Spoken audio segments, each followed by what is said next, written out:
গতকালকে নিউজিল্যান্ডে হারানোর পর রাতে আমি স্টোকসরে ফোন দিয়েছিলাম। তোরে কইলাম, দেখ ছোট ভাই, তোরা আগে বহুত বেয়াদবি করছস, বহুত কাহিনী করছস, তোকে উপরে এমনি অনেক রাগ আসিল, বাট তোরা যদি আজকের ম্যাচটা জিততে পারোস তোকে উপরে আর কোনো রাগ থাকবো না, তোকে মাফ করে দিব। তোকে খালি একটাই কাম, তোরা ম্যাচটা জিতে দেখা। নোয়াখালীর আগে বিভাগ চাইছিলাম, কিন্তু এখন একটাই দাবি, তোরা আজকের ম্যাচটা জিততে হইব, বাস, আর কোনো কথা না। গতকাল রাতে মাশরাফি ভাইয়ের ফোন পাইছিলাম, তার কথাগুলো আসলেই মনে লাগছে। পরে আমিও গভীর থেকে চিন্তা করলাম, আগে কেউ আমার দাম দিত না, এমনকি ওয়েস্ট ইন্ডিজের বলারও আমার 4 বলে 4টা 6 মারতো, কিন্তু সাকিব ভাই সেলুটের পর আমার দামই বাইরে গেছে। আগে কেউ আমার 2 পয়সার দাম দিত না, কিন্তু আইপিএল আমার 2 কোটি রুপি দিয়ে কিনে নিচ্ছে।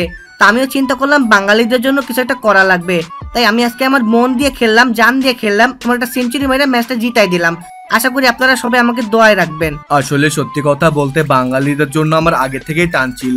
অস্ট্রেলিয়ার পোলাপানগুলো একটু বেশি ভাব নেয়, ওদের ভাবের জ্বালায় থাকতে পারি না।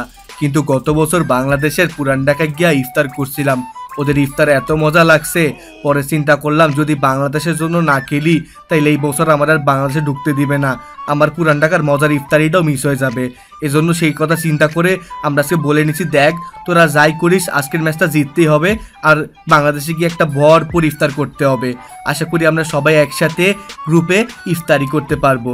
গতকালকে আমিও স্টোকস আর মর্গানকে ফোন দিয়েছিলাম, ওরে বললাম, দেখ ভাই তোরা তো এমনি পার পেয়ে গেছস, আমগরে একটু সুযোগ দেয় না, তোকে কি আসে যায়?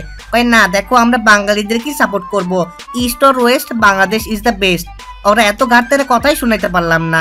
আর যাই হোক, ইনশাল্লাহ নেক্সট বছর চেষ্টা করব। বাট এটা ভালো লাগতেছে যে ইন্ডিয়া এখনো যাইতে পারলো না, কিন্তু বাংলাদেশ পার পেয়ে গেছে, ভিতরে একটু শান্তি লাগে আর কি। আমি আসলে কিছু বলবো না, কারণ পাবলিকে আমার নিয়ে অনেক কিছু বলে ফেলছে, আমি নাকি কালা পারি না, আমার নাকি রিপ্লেসমেন্ট খুঁজতে হবে। তো কালকের ম্যাচের পরে আমি তাদেরকে অনেক খুঁজতেছিলাম, কিন্তু তাদের কাউরেই খুঁজে পাচ্ছিলাম না।